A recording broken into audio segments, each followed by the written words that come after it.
Good morning বন্ধুরা, কেমন আছেন আপনারা সবাই? আশা করি সবাই ভালো আছেন, সুস্থ আছেন। আমিও ভালোই আছি। আজকে রবিবার, সকাল এখন 11টা বাজতে যায়। তো বাড়ি থেকেই ব্লগটা শুরু করছি, মায়ের বাড়ি থেকে। গতকাল থেকে মায়ের বাড়ি থেকেই বাড়িতেই আছি আর কি। তো এখানে সকালবেলা আজকে যেহেতু রবিবার, একটু মাছ মাংস তো হবেই। এখানে ভোলা মাছ নিয়ে এসছে পর্দা, আর এখানে মা ঢ্যাঁড়স আলু সিদ্ধ করে রেখেছে। ওই ঠাকুমা খায় আর কি, সকালবেলা ভাত খায়। আর এখানে মাংসও চলে এসেছে, এগুলো সব ধোয়াধুয়ি করতে হবে। তিশান এখানে ম্যাগি করছে বসে। মা বলল কি আমি করে দিই, বলছে না আমি করব, আমি এখানে এখন ব্রেকফাস্ট রেডি হচ্ছে। আমাদের বাড়িতে এক একজন এক এক রকমের ব্রেকফাস্ট খাবে। কেউ ভাত খাবে, কেউ মুড়ি খাবে, কেউ ছাতু খাবে, কেউ বলবে আমি ম্যাগি খাবো, কেউ বলবে আমাকে ম্যাগি ভাজা করে দাও, মানে মেস দাও। ও তো যেহেতু জানেন তো মাংসর দোকান আর প্লাস আটা ময়দার দোকান আছে, আটা ভাঙানো হয়, তো সেই জন্য সব সময় দোকানেই থাকে। ওর ব্রেকফাস্টটা দোকানে মা গিয়ে দিয়ে আসবে। আর এই দেখুন সেই গাছের লাউটা মা পেরে নিয়ে এসছে। বলছে জানিস তো ঝুলে যাচ্ছে, থপ করে পড়ে গেলে না লাউটা পুরো একদম থেতো হয়ে যাবে। আর এখানে মা এখন বসেছে ভোলা মাছগুলো কাটতে। এগুলো বর্দা নিয়ে এসেছে সকালবেলা বাক্সারা বাজার থেকে গিয়ে। আর কি বড় বড় মাছগুলো, বাপরে! তো চলুন এখন বড় বৌদির সাথে যাচ্ছি হচ্ছে ছাদে। ভালো রোদ উঠেছে জানেন, রোদ মানে কি ওই আবঝা আর কি। দেখছেন তো পুরো মেঘলা হয়ে আছে। রোদ উঠেছে বললাম, একটু একটু রোদ উঠছে, আবার পুরো ঝিমিয়ে যাচ্ছে একদম। এখানে বৌদি এখন ওই মানে বাচ্চার কাঁথা কম্বল সব কিছু মিলতে এসেছে। আর বাবাকে তাই বলছি তুমি এই হাওয়ার মধ্যে ছাদে কি করছো? বলছে দূর, ভাল লাগছে না এক জায়গায় বসতে, তাই এসেছি। আর আমাদের পাশের বাড়িটা রং করেছে, কি সুন্দর দেখতে লাগছে। এই যে বৌদি বলছে দেখো না বোন, জামা কাপড় আর শুকোচ্ছে না। আসলে কদিন ধরে না বৃষ্টি হচ্ছে, তার উপরে আবার মেঘলা ওয়েদার। আর এটা রবিবারের ব্লগ, রবিবারের ব্লগটা যাবে হচ্ছে নিচে তিশান ম্যাগি করছে, আমিও খাবো, আমি ভাত খাবো জানেন তো। আমার সকালে একটা ট্যাবলেট দিয়েছে, লাস্টে যে ডাক্তারকে দেখিয়েছিলাম, ইএনটি ডাক্তার, চোখ নাক কান গলা, তো ওনাকে দেখিয়েছিলাম। উনি একটা সকালে ট্যাবলেট দিয়েছে সকালবেলা খাওয়ার পরে, আর ওই সিরাপ দিয়েছে, আর কিচ্ছু দেয়নি। আর বললো সাইনাসের কোনো চিকিৎসা হয় না, একটু গরম ভাপ টাপ নেবেন, এই আর কি। তো বললো ঠান্ডাটা কেটে গেলে তখন আপনার দেখবেন আপনি আপনি ঠিক হয়ে যাবে। তো এখন এই যে কি কষ্ট, ঘাড় মাথা সব সময় যন্ত্রণা করছে, ভার হয়ে আছে জানেন। আর দেখুন আমাদের ছাদ থেকে চারপাশটা কি সুন্দর দেখতে লাগে। আমি তাই সবসময় আমার বাবাকে বলি যে আমি যদি একটুখানি খোলামেলা জায়গা পেতাম, আমি যে কি আনন্দ হতাম কি বলবো আর। সে আর কপালে নেই। কি ছাদ আছে আমাদের, ছাদ নেই সেটা বলবো না, কিন্তু ওই চারতলায় যেতে গেলে বাবা হাঁটু কোমর সব ভেঙে যাবে একদম। আর এই যে পাশের বাড়ি বাচ্চাটা আমাদের বাড়িতে আসে খেলতে, সব 3-4 জনে মিলে যা করে, ওরে বাপরে! আর আজকে রবিবার না, সবাই তো ঘরে, বড়দার ছুটি, ছোটদার ছুটি, মেজদার মোটামুটি ছুটি বলতে গেলে, ও আর একটা ডিউটি করে, একটা ম্যাডামকে নিয়ে আসে ব্যাংকের, তো তারও আজকে ছুটি, সবাই মোটামুটি ঘরে। তো ব্যাস শুরু হয়ে গেছে একদম, মানে ঘরের মধ্যে যেন মনে হচ্ছে ফাংশন হচ্ছে একদম। আর এই দেখুন পুচকিটাকে আপনাদের একবার দেখাই, ও সারা দিন ঘুমোবে আর সারা রাত জাগবে জানেন। আমার বৌদি বেচারা প্রায় 1.5-2 মাস হয়ে গেল, ওর মোটামুটি 2 মাস বয়স হতে যাচ্ছে। বলে বোন রাত্রিরে ঘুমাতে পারি না, 4:30-5টার সময় ঘুমাই, আবার 7টা 7:30 করে উঠে যাই। আর দেখুন কি হাসছে দেখুন, খালি কথা বোঝে জানেন তো। আপনি যদি মানে দাঁড়িয়ে ওর সাথে কথা বলেন না, ও ঠিক বুঝতে পারে, খিলখিল করে হাসবে। তো চলুন, এই জামাটা মনে হয় আমিই দিয়েছিলাম না, মানে মনে হচ্ছে চেনা চেনা লাগছে। এই জামাটা দিয়েছি, আর একটা সেট, 3খানা জামার সেট দিয়েছি। আর একটু বড় হোক তখন অন্য কিছু দেবো ক্ষণে। তো চলুন এখন এবারে ব্রেকফাস্ট খাবো। অনেক ঘোরা হয়ে গেছে। মায়ের বাড়িতে আসলে কি হবে, আমার না ভালো লাগে না, নিজের বাড়ির মতো সুখ কোথাও নেই জানেন তো। তো দেখি আজকে বা কালকে চলে যাওয়ার তো ইচ্ছা আছে, কালকে সকালেই যাব দেখি। আর আজকে মা বললো খাওয়া দাওয়া করে থাক, আজকে রবিবার তো। তন্ময় বলল যে আমার শরীরটা ভালো নেই, আসলে গিয়ে না কোনো কাজকর্ম করতে পারছি না, মানে জলে তো হাত দিতেই পারছি না, সব সময় যেন গাটা হালকা গরম হয়ে আছে, গা হাত পা ম্যাজ ম্যাজ করছে, এই আর কি। তো দুপুরে রান্না বান্না হয়ে গেছে। এখানে ঠাকুমার জন্য ভোলা মাছের মাথাটা আলু দিয়ে ঝাল করেছে। দেখুন মানে এক একজনের জন্য এক এক রকম রান্না। সে আবার শুধু ঝাল খাবে না, তাকে আলু দিয়ে ঝাল করে দিতে হবে। আর এই হলো চিকেনের লাল লাল ঝোল, সবার জন্য করেছে। আমাদের না এত রান্না দেখে আমি ভয় পেয়ে যাই, আসলে আমার তো অল্প অল্প রান্না হয়। আর এখানে করেছে হচ্ছে ভোলা মাছের ঝাল, মেয়ে বর্দা যে মাছটা এনেছিল ওটাই দেখুন, এখানে আবার আলু দিয়ে মানে আলাদা করে আবার ঝাল করেছে। এটা মানে মশলা একই, কিন্তু একটু আলাদা আলাদা করে করতে হয়েছে। ঠাকুমারটা যেমন একটু ঝাল কম, ঠাকুমা ঝাল খাবে না, তাই ঠাকুমাকে একটু আলাদা। এখনো একটা ঝাল হবে, সেটা হচ্ছে যে কটা ভোলা মাছ নিয়ে এসেছিল ওটা মাথাটা শুধু ঝাল করছে মা। তো মা বললে একটু পরে, আর আমি বললাম যে মা হয়ে গেলে বলো দেখাবো।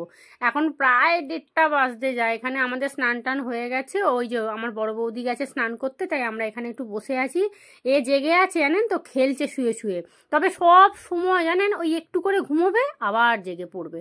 মানে এই যে খেলছে না, আবার 5 মিনিট পরে ঘুমিয়ে পড়বে। সারাদিন ঘুমায় তো, সারা রাত বৌদিকে জ্বালায়। আর এই যে এখানে ভোলা মাছের মাথার ঝাল হয়ে গেছে দেখছেন। একটা মাছ কিন্তু, একরকম মাছ কত রকম করে রান্না করতে হলো মাকে। গুড মর্নিং বন্ধুরা, আজ হলো নেক্সট ডে। সকাল এখন প্রায় 9:45 বাজে। একটু আগে বাড়িতে আসলাম। তিশানের শরীর ভালো না, ওর জ্বর। গতকালকে দুপুর থেকে হঠাৎ করে খুব পটি হচ্ছে, আর তারপরেই সন্ধ্যে 8টার পর থেকে মানে প্রচণ্ড জ্বর। ওষুধ খাইয়েছি, জ্বরটা একটু কমেছে, পটিটাও একটু কমেছে, কিন্তু ওই যে অতবার যেহেতু পটি করেছে তো শরীর পুরো একদম দুর্বল হয়ে গেছে। আজকে আবার ওর অঙ্ক পরীক্ষা, জানেন আমার যে কি অবস্থা, মানে এত মন মেজাজ খারাপ লাগছে না কি বলবো। মানে এই তো 2 দিন আগে আমার জ্বর জ্বর করে কাটলো, জ্বর মাথায় যন্ত্রণা এইসব করে কাটলো। এখনও যে পুরো সুস্থ আছে সেটা বলবো না। আর আমি একটু ঠিক হলাম, এ দেখুন টিউশন পড়েছে। আর গত 2-3 দিন ধরে মায়ের বাড়ি যাচ্ছি আসছি, এরকম করেই দিন কাটছে। কারণ এখানে কে করবে বলুন না। আমার তো পরশু দিনকে প্রচণ্ড জ্বর। তো মা এসে দুপুরবেলা করে নিয়ে গেল, বলছে কারণ মা এরকম যাতায়াত করতে পারবে না। মায়েরও ওখানে দেখছেন তো সংসারের কি অবস্থা। মা চলে আসলে না পুরো সংসারটা কানা একদম। তো সেই জন্য মাও বললো চলে চ, থাকবি, যদি সেরকম হয় ও সকালবেলা 9টার সময় এখানে চলে আসবি, পরীক্ষা দিয়ে আবার চলে যাবি। তো ব্যাস, তন্ময় কোনো রকম করে খাওয়া দাওয়া করছে, নিজেই চাটা করে খাচ্ছে, আর দুপুরবেলা ওখান থেকেই ভাত দিয়ে দিচ্ছে। আর কখনো ও হোটেলে খেয়ে নিচ্ছে, হোটেলে খায় না, ওই ভাত নিয়ে চলে আসছে আর কি। গতকাল সন্ধেবেলা মা এসে রুটি তরকারি মাংস সব দিয়ে গেছে। দুপুরবেলা হোটেল থেকে ভাত কিনে খেয়েছে, কারণ ওখান থেকে এসে ভাত দিতে আসা সম্ভব না, কারোর সময় নেই, যে যার মতো সবাই ব্যস্ত। তবে সন্ধেবেলা মা তিশান এসেছিল, এসে ওই দিয়ে গেছে। মেজদার খানিকটা মাংস অনেকটা বেঁচে গেছে, সেগুলো ফ্রিজে রেখেছে, আর ওর জন্য রুটি মাংস সব দিয়ে গেছে। তো এইভাবেই জীবন কাটছে, দিনগুলো এইভাবেই কাটছে। মানে ঠিকঠাকভাবে মানে ঠিক সেটেল হচ্ছে না। মানে একটা যে দিন শুরু হয় একভাবে, একভাবে শেষ হয়, সেইভাবে আমার এখন আর ঠিক চলছে না। আর এই তিশানের পরীক্ষা, তার মধ্যে দেখুন দুজনেরই শরীর খারাপ। এই দেখুন না কি অবস্থা। এখন আবার মনে হচ্ছে জ্বর এসছে। ওই প্রেসারে আলু সেদ্ধ ভাত বসিয়েছি, ওটা খাইয়ে ওকে একটা ওষুধ খাওয়াবো। আমার জন্য চা বসিয়েছি। মা বললো তুই যা, আমি একটু পরে যাচ্ছি। ভালো লাগছে না জানেন তো। মানে একটা সিস্টেমে যেমন দিনগুলো চলে, পরীক্ষা দিচ্ছে একটা ইয়েতে, কিন্তু মানে সে কেমন যেন এলোমেলো হয়ে গেছে দিনগুলো। ভালো লাগছে না, যখন তখন বাড়ি চলে যাচ্ছি, যখন তখন চলে আসছি। ঘরের এরকম অবস্থা, নোংরা হয়ে পড়ে আছে, জামা কাপড় কত পড়ে আছে, কাচবো কি করে, ঠান্ডা লেগে যাবে তো। আর ওর পরীক্ষা এখন মোটামুটি শনিবার অবধি চলবে, তার মধ্যে আবার প্রজেক্ট করতে দিয়েছে পেঙ্গুইন, সেটাও হয়নি জানেন। আর মাত্র 3টে দিন সময় আছে, বৃহস্পতিবারে পেঙ্গুইনটা দেখবে। ঘরের দেখুন কি অবস্থা। আমি এসে দেখলাম তন্ময় রেডি হচ্ছে, এই যে এসে একটুখানি বই খাতা নিয়ে বসেছিল। শরীর ভাল লাগছে না, প্রায় 8 থেকে 10 বার পটি করেছে, যাচ্ছে আর আসছে, যাচ্ছে আর আসছে। গতকালকে একটা ওষুধ খাইয়েছিলাম, আবার আজকে একটা ওষুধ খাওয়ালাম। সকালবেলা মায়ের বাড়ি থেকে আসার সময় জল বিস্কুট খেয়ে একটা ওষুধ খেয়ে এসেছে। আমিও একটা প্যারাসিটামল খেয়ে আসলাম। আর ওয়েদারের কথা তো আর বলবেন না। এই দেখুন ঘরের কি অবস্থা দেখছেন। চলুন ওই ঘরে প্রেসারে আলু সেদ্ধ ভাত বসিয়েছি, আর আমার জন্য চা করেছি। তিশানকে গরম গরম একটু ভাত খাওয়াবো, তবে বাটার ফাটার কিচ্ছু দেবো না, শুধু নুন আর একটু তেল দিয়ে চটকে 2টো ভাত খাওয়াবো, খাইয়ে ওকে ওষুধটা খাওয়াবো। প্যারাসিটামল খাওয়াবো 500। এখন তো আর অন্য ওষুধ দেওয়া যায় না, ডাক্তারবাবু বলে দিয়েছে। ওকে যে বাচ্চা ডাক্তার দেখাতাম উনি বলেছে যে 12 বছর হয়ে গেছে, 500 পরে প্যারাসিটামল দেওয়া যাবে, এখন আর আগের ওষুধ চলবে না। ঠিক আছে। আমিও চাটা খাই, মায়ের বাড়ি থেকে 2টো রুটি খেয়ে এসেছি, 4 রুটি। আর এই দেখুন ওয়েদারের কথা আর বলবেন না, গতকাল রাত্রিরে নাকি প্রচণ্ড বৃষ্টি হয়েছে, রাস্তাঘাট পুরো ভিজে দেখছি। পুরো দেখছেন এই 2-3 দিন ধরে পুরো মেঘলা হয়ে আছে, ঠান্ডা ঠান্ডা হাওয়া দিচ্ছে। আর এই টোটো করে আসছি যাচ্ছি, হাওয়া লাগছে, গা হাত পা পুরো যন্ত্রণা, কি বলবো। আর ভালো লাগছে না আমার। ভাতটা একটু ঠান্ডা করতে দিই। ঘাড় মাথা সব সময় যেন একদম ভার হয়ে আছে। এ যতক্ষণ কাঁপিয়ে শীত না পড়বে এইরকমই জ্বালাবে লোককে। টিউশনের পরীক্ষার সময় দেখুন এরকম অবস্থা। হ্যাঁ, ভালো লাগে কারোর বলুন তো? কালকে দুপুর থেকে ওই রকম বাথরুমে যাচ্ছে আর আসছে। এই যে একটু গরম গরম ভাত বসিয়েছি, আমিও একটু খেয়ে নেবো। মা আসুক, কি করবে জানি না, ফ্রিজে সবজি মাছ সব ভর্তি হয়ে আছে। রান্না করার লোকের অভাব, কে রান্না করবে? বাবারে বাবা, একটু গরম গরম ভাতটা খাওয়াই। কারণ দুপুরবেলা গতকালকে না খেতে খেতেই হঠাৎ করে বললো যে মা আমার পটি বাচ্চা। এলাম ঠিক আছে যা। বললো 2 পিস মাংসও ছিল, বললো আমি এসে খাবো। ব্যাস, ওই যে পটি শুরু হলো, এখনো অবধি চলছে। অল্পই নি, খেতে পারবে কি পারবে না। আর পায়খানা বমি হলে দেখবেন প্রচণ্ড শরীর পুরো একদম শেষ করে দেয়। ওই জন্য ওআরএস খাইয়েছি গতকালকে একটা পুরো বোতল। আর আজকে ভাবলাম ঘরে ওআরএস আছে, নেই দেখছি। দেখি বাবাকে বলবো দুপুরবেলা একবার সরকারি দোকানে যাও, এখানে একটা ওআরএসের প্যাকেট 25 টাকা করে দাম নেয়। এ বাবু, এই যে আয়, ভাতটা একটু ঠান্ডা হোক, দাঁড়া চুড়ি চাপা দিয়ে দিই। আমার শরীরটা ভালো লাগছে না। দেখুন এই দেখুন, ফুল এনেছিলাম শনিবারে, পুজো দিতে পারিনি। এত মাথার যন্ত্রণা, জ্বরে গা পুরো কাঁপছে একদম। এই দেখুন ফুল টুল সব পড়ে আছে, পুজো দিতে পারিনি। আর জবার মালাটা দেখছেন পচে গেছে পুরো। আমরা এপারে থাকি, মা ওপারে থাকে, মায়ের খুব অসুবিধা হয়ে গেছে এই যাতায়াতের জন্য। আর এই শীতকাল, এই যে ফ্রিজে এই যে ওই 2 কৌটো মাংস, এটা মেজদা কাকে দেবে কালকে না পরশু দিনকে, ওই জন্য কালকে রাখতে এসছিল। আর এই মাছের মাথাটা ফেলে দিতে হবে, অনেক দিন হয়ে গেল, প্রায় 1 সপ্তাহর ওপরে। তন্ময় আর খাবেই না। আর ফ্রিজে সবজিপাতি দেখুন সব ভর্তি। এই ফুলকপিটা, এটা হ্যাঁ এই ফুলকপিটা গতকালকে মা এনেছিল পরশু দিনকে।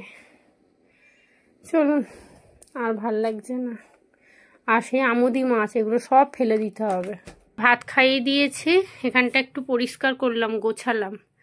আর ওর পাতে অল্প একটু ভাত ছিল, আমি খেয়ে নিয়েছি। এই যে প্যারাসিটামল 500 খাইয়ে দিয়েছি একটা। এখন গাটা বেশ গরম, ভালোই গাটা গরম। 10টা বাজতে যায়, আধা ঘন্টা সুখ, বেরোবো ক্ষণে আস্তে আস্তে। হু হু করে পরীক্ষা দেবে, হু হু করে চলে আসবে। নাম্বারও হু হু করেই দেবে না, একদম নাম্বারটা গুনে গুনেই দেবে। এখানে আমার জন্য চাটা গরম করে নিয়েছি, এখন খাই। মা কখন আসবে কি জানি। আর পেঙ্গুইনের সব জিনিসপত্র দেখুন পড়ে আছে, করা হয়নি। আমি রেডি হয়ে গেছি, এখন পুরো 10:30 বাজে। তিশানো রেডি হচ্ছে জ্বরের ওষুধটা খেতে, এখন ওর একটু শরীরটা ভালো লাগছে। গতকালকে প্যারাসিটামল ছিল না জানেন, 650 পাওয়ারের ছিল, ওটা তো খাওয়ানো যেত না। আর আমি তো জানি না যে এখন ওকে 650টা হাফ হাফ করে দেওয়া যাবে বলে। বৌদিও ছিল না, ও সেই ইয়েতে। হ্যাঁ, তুই কোনটা পড়বি পর, দেরি হয়ে যাচ্ছে। আর গতকালকে ছোট বৌদিও ছিল না যে ওকে জিজ্ঞেস করবো, আর ওকে ফোন করেছিলাম, ও ফোন তোলেনি। না হলে হাফ প্যারাসিটামলটা খাওয়ালে ওর আজকে আর জ্বরটা আসতো না। বাবা, এখানে আমার এটা কি হয়েছে কোনো মতো। যাই হোক চলুন, আমারও চোখ মুখ বসে গেছে দেখছেন। জ্বর, বাপরে, 2 দিন যদি কারো জ্বর হয় না, তার শরীর একদম শেষ করে দেবে। গলা টলা পুরো বসে আছে একদম। ওকে দিয়ে আসি, তারপরে কি করব দেখব। মোটামুটি একটা ছুটি হলে মোটামুটি 1:30, এর নিচে ছুটি হবেই না। কারণ অঙ্ক পরীক্ষা তো। শনিবারে ছিল কম্পিউটার পরীক্ষা, 12:30, 12:15-20 ছুটি হয়ে গেছে। আমি আর মা এখানে আলু সেদ্ধ ভাত, মানে ভাতে ভাত করেছিলাম, মা করেছিল, খেয়ে দিয়ে আমরা 4টের দিক করে বাড়ি চলে গেছি, কোনো ব্লগ করিনি। ওটা এটা হয়ে গেছে, এই যে এখানটা না ছিঁড়ে গেছে, দেখি এই যে নে, এইটা নয়, এই দুটোর ভেতরে হাত ঢোকা যাবে। দেখুন কি অবস্থা, দেখুন নে।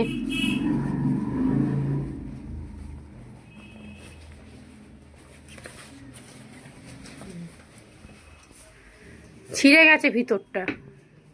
জ্যাকেটটা পুরো ভালো আছে, এটা আমার শ্বশুর দিয়েছিল এই জ্যাকেটটা। যখন ওর 6 বছর না 7 বছর বয়স, তখন ওকে কিনে দিয়েছিল, বেশ বড় সড়ো দিয়েছিলাম। তখন আমি বলেছিলাম বাবা এত বড় জ্যাকেট দিয়েছেন, ও তো এখন পরতেই পারবে না। বলেছিল রেখে দাও বৌমা, কোথাও গেলে পরাবে। এত সুন্দর জ্যাকেটটা দেখতে। আর দেখুন কতদিন পরলো, প্রায় এখন 12 বছর বয়স, এখনও জ্যাকেটটা পরছে।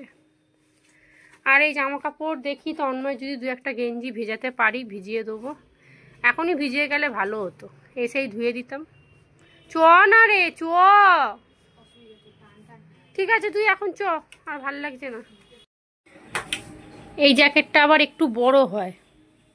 আমার মাকে নিয়ে কোনো কিছু কিনতে গিয়ে শান্তি নেই জানেন তো, ছোট মোটে কিনতে দেবে না, 2 সাইজ বড় কিনবে। এখন যদি পড়তে না পারে কখন পড়বে? দেখুন 2 বছর হয়ে গেলে এটা কিনেছি, পড়তেই পারছে না, এখন দেখুন এখনও এত বড় হচ্ছে। তখনই বললাম যে মা এটা অনেক বড় হয়ে যাবে। দোকানের যে কাকিমা ছিল তিনিও বলছিল, আমাদের রামতলা থেকে কিনেছি। মা বলে না না ছোট হবে ছোট হবে করে ও পড়তে পারবে না। দেখুন এত বড় কিনেছে, 2 বছর হয়ে গেল এখনও পড়তে পারছে না। ব্যাস ঠিক আছে, সেটা গুটিয়ে নে, চল চল। স্কুলের একটা হাফাতা সোয়েটার আছে জানেন, শোকেসে আমি কোথায় রেখেছি আমি কোথাও খুঁজে পেলাম না, তিশানও খুঁজেছে, এখন কোথায় ঢুকিয়ে দিয়েছি। হাফাতা সোয়েটারটা যদি বার করে রাখতাম, স্কুলের একটা ইউনিফর্ম পরলে দেখতে ভালো লাগে। আর এরকম দেখুন কেমন লাগছে দেখতে, হাফাতা সোয়েটারটা পরলেই ভালো। তো আজকে বাবু খুঁজবো কোথায় আছে।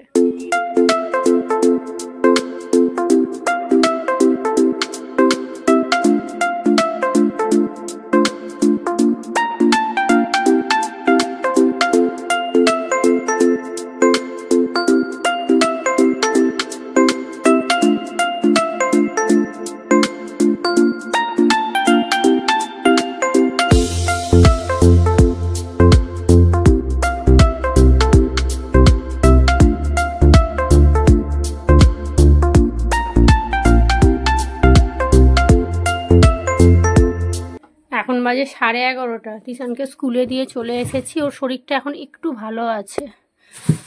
খিচুড়ি বসাবো, এই যে পটল কটা আছে দিয়ে দেবো। আর এখানে দেখুন মূলো শাকটার কি অবস্থা, কলমি শাকটাও পচে গেছে কিন্তু একটু ভালো আছে। এখানে কটা উঠছে, এই ফুলকপিটা দিয়ে দিই। আর একটা ফুলকপি ছিল ওই ঘরে মনে হয়, অর্ধেকটা ফুলকপি, ওইটা দিয়ে দেবো। 1:30টার দিক করেই মনে হয় ছুটি হয়ে যাবে। খিচুড়িটা বসাবো, আর শুদ্ধ আলু ভাজা আর ডিম ভাজা, ব্যাস। ওরা যেটা খাবে সেটাই আমি খাবো, আমার জন্য আলাদা করে আর কিচ্ছু করবো না, ভালোই লাগছে না। খিচুড়ির জন্য এখানে আলু আর সিম কেটে নিয়েছি, 3-4টে সিম পড়েছিল, ভাবলাম খিচুড়িতে দিয়ে দিই। তন্ময় খাবে না, ও আমি খেয়ে নেবো। আর এখানে খিচুড়ির জন্য পেঁয়াজ টমেটো শেষ হয়ে গেছে, খেয়াল করিনি, অর্ধেক ছিল, এটাই দিয়ে দেবো। আর এখানে এই যে একটা বেগুন পড়েছিল, এটা ভেজে নেবো। 2টো পটল পড়ে, এটাও ভেজে নেবো কারণ পচে যাচ্ছে। আর ফুলকপি দেবো খিচুড়িতে, আর আলু ভাজা হবে, ডিম ভাজা হবে, ব্যাস। খিচুড়িটা বসিয়ে দিই, চাল ডাল সব একসাথে দিয়ে দেবো। মিক্সির মধ্যে একটু মশলাটা করে নিই। তিশানের জন্য খুব চিন্তা হচ্ছে জানেন তো, জ্বরের ওষুধটা খাইয়েছি, স্কুলে গিয়ে শুনছি ওর একটা বন্ধুরও এরকম অবস্থা। তার মা বলছে জানো আমার ছেলের আবার হঠাৎ করে সকাল থেকে বলছে 8-9 বার নাকি পটি করেছে। দেখো ভাবা কি অবস্থা, পটি করলে না শরীর খুব ক্লান্ত লাগে, ওরে বাপরে, শরীরে কিচ্ছু থাকে না, মনে হয় যেন শরীর পুরো হালকা হয়ে গেছে। বলছে মা হাতে পায়ে জোরই পাচ্ছি না। আমি বলছি পাবি না তো, অতবার পটি হলে কখনো শরীরে কিছু থাকে। আর মা কই এলো না, জানি না কখন আসবে। যাকে খিচুড়ি একটু বেশি করেই করে রাখি, আমার তো খিচুড়ি এমনি একটু বেশি হয়, ও যা হবে মায়ের হয়ে যাবে মোটামুটি। তারের জালি দিয়ে না কড়া মাজলে কী হবে, এই যে সাদা সাদা এরকম খড়ি ফুটে থাকে, ভালো করে মুছতে হবে। বেগুনটা ভাজি, তারপরে পটলটা ভাজবো, ওই তেলের মধ্যে আলু ভেজে নেবো।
বাজে এখন 12:30।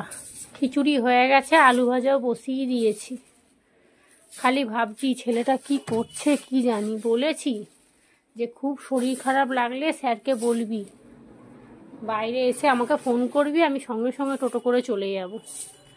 আর স্কুলের জন্য না এখান থেকে টোটো যায় না, কিন্তু একটুখানি হেঁটে গেলে টোটো পাওয়া যায় অনেক।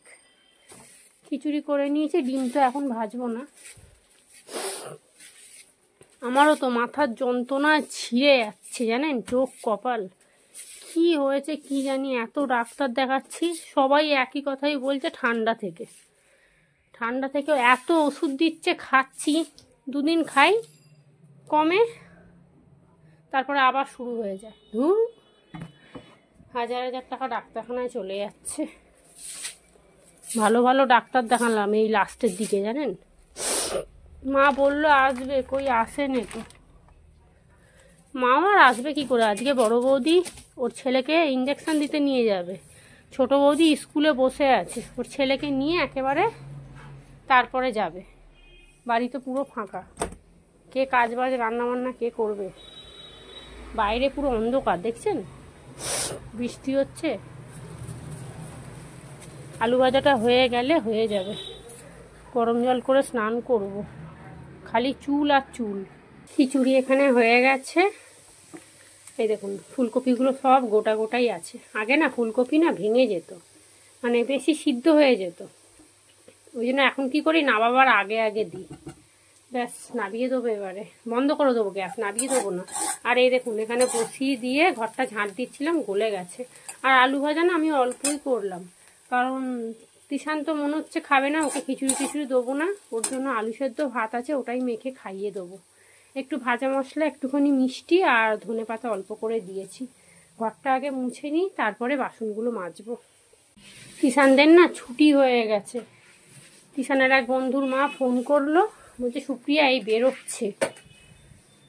তো দেখি, বললো তিশান বেরোক, তোমাকে ফোন করছি। যদি বলে যে হ্যাঁ শরীর ভালো আছে আমি টোটো করে চলে আসবো, তাহলে চলে আসুক। আর যদি বলে যে না মা তুমি আসো, তাহলে বলবো তুই ভিতরে বস, আমি যাচ্ছি। আমার মোটামুটি সবই তো হয়েই গেছে, খালি এসে স্নানটা করব। আর ওই কটা খালি ভিজিয়েছি, কেচে দেবো। তন্ময়ের 2টো গেঞ্জি খালি ভিজিয়েছি আর একটা গামছা। ভাবছি তাই চলে যাই, আনতে চলেই যাই। দেখি এখনো বলছে ও বেরোয় নে, বলছে 1-2জন করে বেরোচ্ছে। ও বেরোতে বেরোতে আমি চলে যাব। ঘরটর মোছা হয়ে গেছে, রান্নাঘরে যা বাসন ছিল সব মেজে নিয়েছি। তিশান ওর বন্ধুদের সাথে চলে আসছে। ওই এক বন্ধুর মা বললাম না আমাদের ফ্ল্যাটের পিছনে থাকে, ওর ওই বন্ধুটা বললো সুপ্রিয়া আর আসতে হবে না, আমাদের সাথেই ও চলে যাচ্ছে। হ্যাঁ ঠিক আছে। আর বেসিনের পাইপটা জানেন জাম হয়ে গেছিলো, কখন ধরে খুঁচিয়ে খুঁচিয়ে বাথরুমে গিয়ে তারপরে এখন দেখলাম জল যাচ্ছে।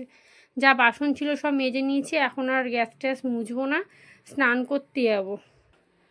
বৃষ্টি আসবে আবার, পরশু দিনকে আমাদের এখানে ভালো বৃষ্টি হয়েছে সারা দিন।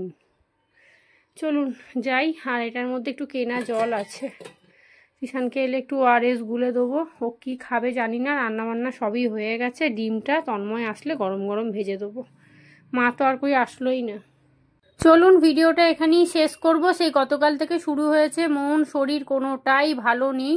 জামা কাপড়গুলো মিলে তারপরে যাব স্নান করতে। তিশান চলে এসেছে, ওর শরীরটা এখন একটু ভালো আছে। আর দেখুন ঘরের কি অবস্থা। তো চলুন ভিডিওটা এখানেই শেষ করি। আপনারা সবাই ভালো থাকবেন, সুস্থ থাকবেন, সাবধানে থাকবেন।